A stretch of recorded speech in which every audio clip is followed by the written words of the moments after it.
Exam time पर ये 3 problem तो हर एक स्टूडेंट फेस करता है। प्रॉब्लम क्या है? पहली प्रॉब्लम, मोर सिलेबस लेस टाइम। इतना सारा सिलेबस है और टाइम इतना कम है, आखिर कैसे हम इतने सिलेबस को इतने कम टाइम के अंदर कवर करें। दूसरी प्रॉब्लम, याद नहीं रह पाता।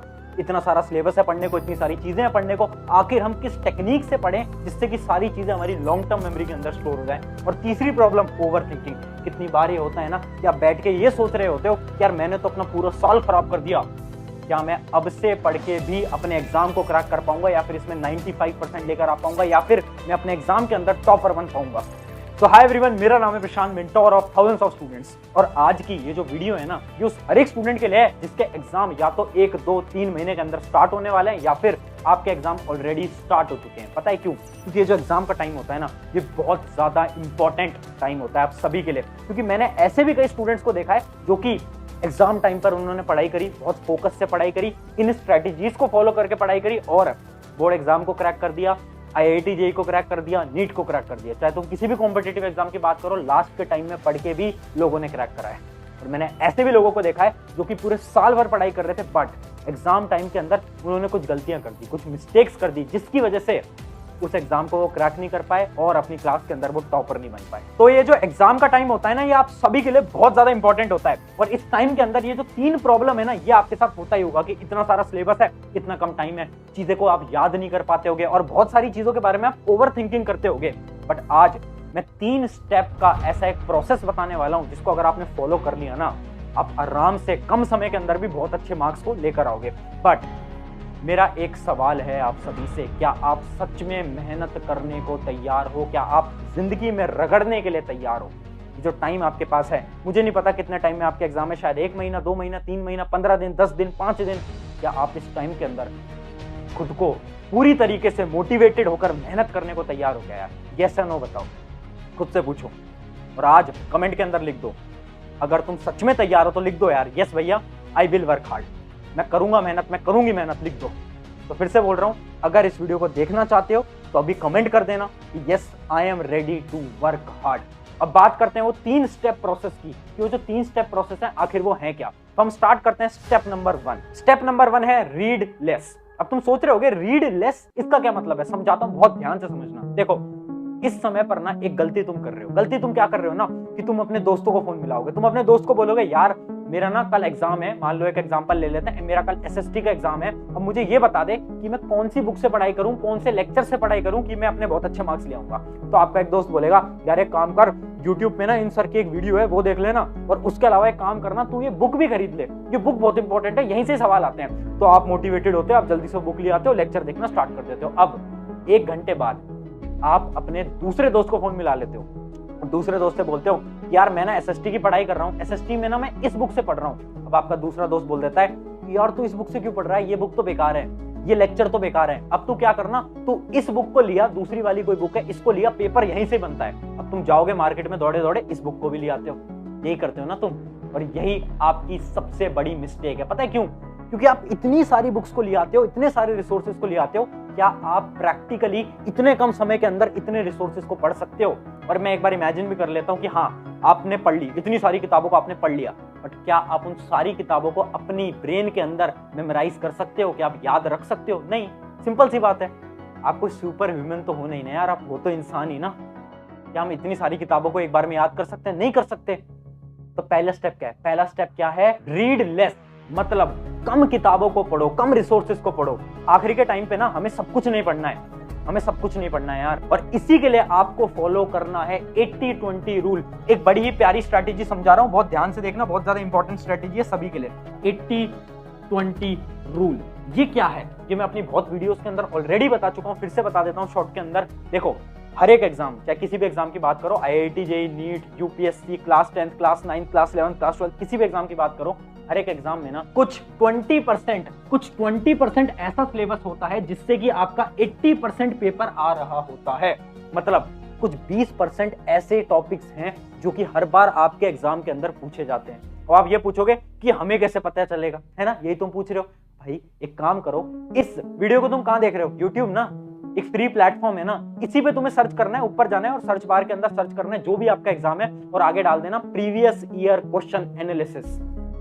अब बस इतना डाल देना, इमेजिन करते हैं एक स्टूडेंट है जो कि नीट की तैयारी कर रहा है, तो डाल देना कि NEET physics chapter wise analysis या फिर प्रीवियस ईयर क्वेश्चन एनालिसिस। उससे पता क्या होगा, आपको ये पता चलेगा यार अच्छा फिजिक्स के अंदर ये वाला चैप्टर बहुत ज्यादा इंपॉर्टेंट है, ये तो 5 साल में बार बार पूछा गया है, अच्छा ये वाले टॉपिक से बहुत बार सवाल आते हैं। उससे क्या होगा ना, आपको वो टॉपिक्स पता चल जाएंगे, वो चैप्टर्स पता चल जाएंगे। अब आपको क्या करना है, सबसे पहले उन चैप्टर्स को करना है जो कि बहुत इंपॉर्टेंट है। आप इस एग्जांपल को किसी भी क्लास के लिए ले सकते हो, चाहे आप क्लास 10th बोर्ड की तैयारी कर रहे हो ना, तो आप यूट्यूब पे डाल लेना क्लास 10th बोर्ड, जो भी आपका बोर्ड है उसके आगे डाल देना previous year chapter wise analysis, ये आप डाल देना। और अगर आपको अब भी इस टेक्निक पे विश्वास नहीं हो रहा ना, तो इसका एग्जांपल दे देता हूँ। मेरा एक स्टूडेंट था, पिछले साल वो क्लास 12th बोर्ड एग्जाम की तैयारी कर रहा था और उसने लास्ट के टाइम पे कुछ भी नहीं पढ़ा था, बस एग्जाम से 1 महीने पहले उसने क्या करा ना, इंपॉर्टेंट टॉपिक्स को पढ़ लिया। जितने भी इंपॉर्टेंट टॉपिक्स है, फिजिक्स के, केमिस्ट्री के, बायोलॉजी के, उसने सारे इंपॉर्टेंट टॉपिक्स को पढ़ लिया और बोर्ड एग्जाम के अंदर उसकी 93% आई थी। तो आप खुद सोचो यार, अगर वो स्टूडेंट कर सकता है तो आप भी कर सकते हो, चाहे आप किसी भी एग्जाम की तैयारी कर रहे हो, बट पॉसिबल है। तो पहला स्टेप हमारा क्या है कि हमें सब कुछ नहीं पढ़ना है, हमें केवल वही पढ़ना है जो कि हमारे एग्जाम के लिए इंपॉर्टेंट है। अब बात करते हैं हमारे स्टेप नंबर 2, जो कि है थिंक मोर। अब आप सोच रहे होगे थिंक मोर से मेरा क्या मतलब है, अभी समझाता हूं, बहुत ध्यान से समझना। देखो एग्जाम के टाइम में ना सबसे बड़ी प्रॉब्लम आपकी क्या है कि आप चीजों को याद नहीं कर पाते, क्योंकि आपको बहुत कुछ पढ़ना है। देखो आपने शुरू से पढ़ाई करी नहीं, अब इतने कम समय के अंदर आपको बहुत सारी चीजें पढ़ने को मिल रही हैं। अब ऑब्वियस सी बात है आपका ब्रेन इतनी सारी चीजों को याद तो नहीं कर पाएगा, बट इसका एक मेथड है। इस मेथड को हम बोलते हैं विजुअलाइजेशन। अभी इस मेथड को प्रैक्टिकल तरीके से मैं करके भी दिखाऊंगा, बट ये जो मेथड है ना, ये गुरुकुल के अंदर भी यूज किया जाता था। इसके ऊपर एक पूरी डिटेल्ड वीडियो मैंने ऑलरेडी बना रखी है, बट आज बात कर रहे हैं एग्जाम के टाइम पे हमें कैसे पढ़ना है। तो इसका एक एग्जांपल देख लेते हैं कि विजुअलाइजेशन होता क्या है। जैसे कि एक एग्जांपल ले लेता हूं, आपके नोट्स हैं या फिर आप किताब से पढ़ते होगे, आप लेक्चर से पढ़ते होगे, आप कहीं से भी पढ़ रहे हो। इमेजिन करो आपने एक लाइन पढ़ी, क्या, a displacement reaction is the one wherein the atom or the set of atom is displaced by another atom in a molecule। ये आपने लाइन पढ़ी है ना। अब आप क्या करोगे, आप अब इस लाइन को रटने की कोशिश करोगे कि यार ठीक है डिस्प्लेसमेंट रिएक्शन ये होता है, ये होता है, ये होता है, आप रटने की कोशिश करोगे। और यही सबसे बेकार तरीका है।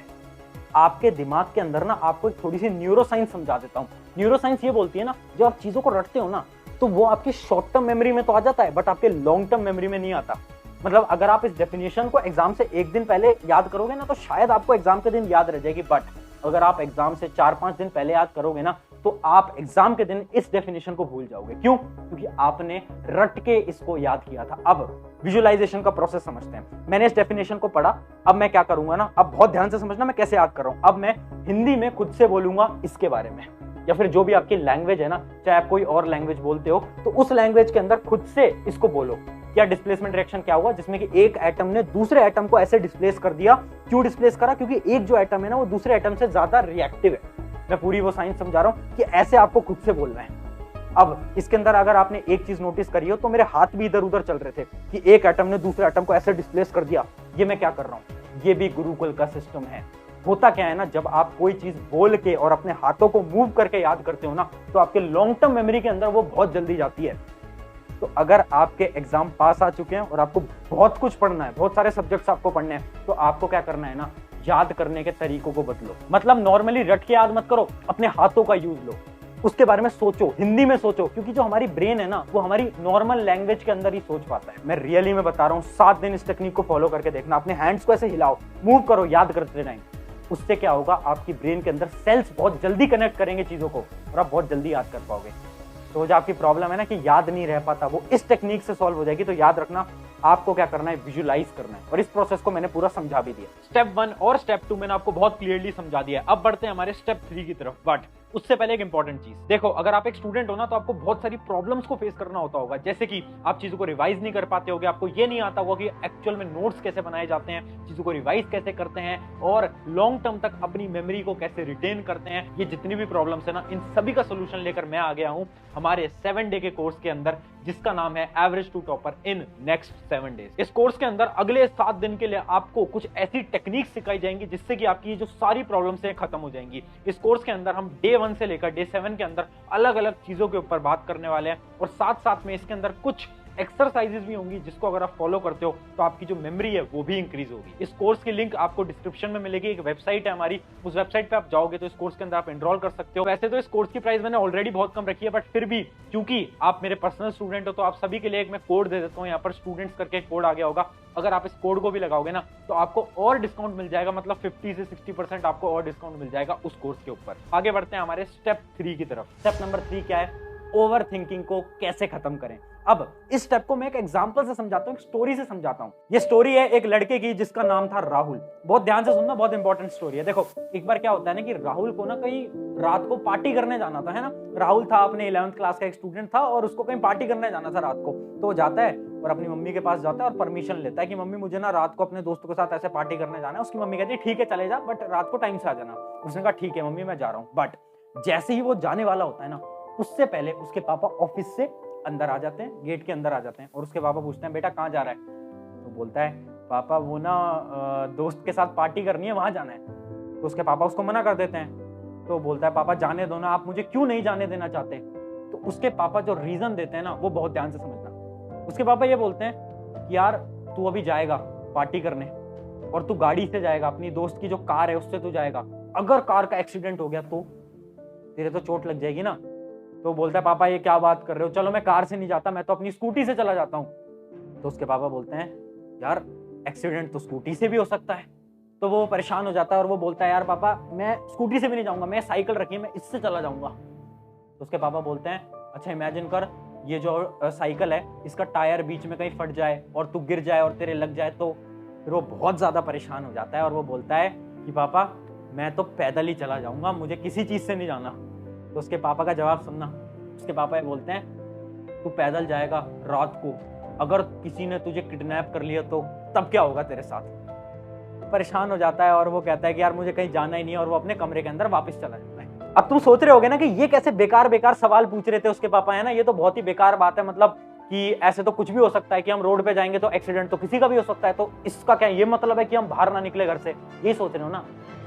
बट अगर मैं ये बोलूं ये कहानी उस लड़के के पापा की नहीं है, ये कहानी तुम्हारी है। हाँ तुमसे बात कर रहा हूँ, तुम्हारी। मतलब समझ नहीं आया? तुम्हारे एग्जाम में टाइम कम है और तुम हर रोज खुद से क्या बोलते हो कि क्या मैं क्रैक कर पाऊंगा, क्या ये एग्जाम मेरे लिए बना है, क्या मैं 95 लेके आ पाऊंगा, मुझे तो डर लग रहा है। तुम यही तो सोचते हो खुद से, यही तो बोलते हो हर रोज। ये तो वही बात हो गई ना कि जैसे उसके पापा उससे बोल रहे थे कि यार तेरा एक्सीडेंट हो सकता है, तेरे साथ ये हो सकता है, तेरे साथ वो हो सकता है। तुम भी तो ये बोल रहे हो ना कि एग्जाम क्लियर नहीं हुआ तो क्या होगा, क्या मैं अच्छे मार्क्स लेके आ पाऊंगा। अरे इतना सोचने से क्या फायदा, इतना सोचने से क्या फायदा। एटलीस्ट तुम अपना ट्राई तो करो, तुम अपना ट्राई तो करो, जो होगा वो देखा जाएगा। अगर रोड पे एक्सीडेंट होते हैं तो क्या इसका ये मतलब है कि हम घर से बाहर निकलना बंद कर देंगे? नहीं निकलना बंद किया ना। तो एग्जाम में लोग फेल होते हैं, इसका ये मतलब थोड़ी ना है कि तुम एग्जाम में मेहनत करना बंद कर दोगे। मेहनत तो करोगे ना यार, अपना बेस्ट तो लगाओगे ना यार। अगर अपना बेस्ट लगाने को तैयार नहीं हो फिर तो कैसे काम चलेगा। तो ये जो ओवर थिंकिंग की तुम्हारी समस्या है ना, इसका बहुत सिंपल सा सोल्यूशन है। जब भी लग रहा है ना कि यार मैं बहुत ज्यादा चीजों के बारे में सोच रहा हूँ या सोच रही हूँ, एक पेन कॉपी लाओ और लिख दो चीज के बारे में। जब तुम लिखोगे तो तुम्हें पता चलेगा प्रॉब्लम तो कोई है ही नहीं, प्रॉब्लम तो तुम्हारा दिमाग है जो कि तुम्हें बार बार बेवकूफ बना रहा है। और जब भी आज के बाद ओवर थिंक करो ना, तो ये जो मैंने कहानी सुनाई थी ना, इस कहानी को याद कर लेना, शायद तुम ओवर थिंकिंग से बाहर आ जाओगे। तो मैंने तुम्हें तीनों स्टेप्स को बहुत डिटेल में समझा दिया है, स्टेप 1, स्टेप 2, स्टेप 3। इन तीनों स्टेप्स को आप अपने एग्जाम टाइम पे यूज करना। अब देखो कैसे आपके मार्क्स आते हैं, कैसे आप उस एवरेज की कैटेगरी से टॉपर के अंदर जाने वाले हो। बस जैसा मैंने स्टार्टिंग में बोला था ना कि आपको जरूरत है हार्ड वर्क की। यार हार्ड वर्क नहीं करोगे तो कुछ भी अचीव नहीं हो पाएगा। बस याद रखना, मेहनत लगाओ, इन तीनों स्टेप्स, इस स्ट्रैटेजी पे काम करो। जैसे मैंने याद करने की ट्रिक बताई है, उस ट्रिक से याद करो। और अगर अभी तक आपने कमेंट नहीं करा है कि यस भैया I will do hard work, तो फिर तो यार कैसे काम चलेगा। तो अभी सबसे पहले कमेंट कर देना। ऑन दिस नोट, शुक्रिया एवरीवन, मेरा नाम है प्रशांत। मिलते हैं किसी नेक्स्ट वीडियो के अंदर।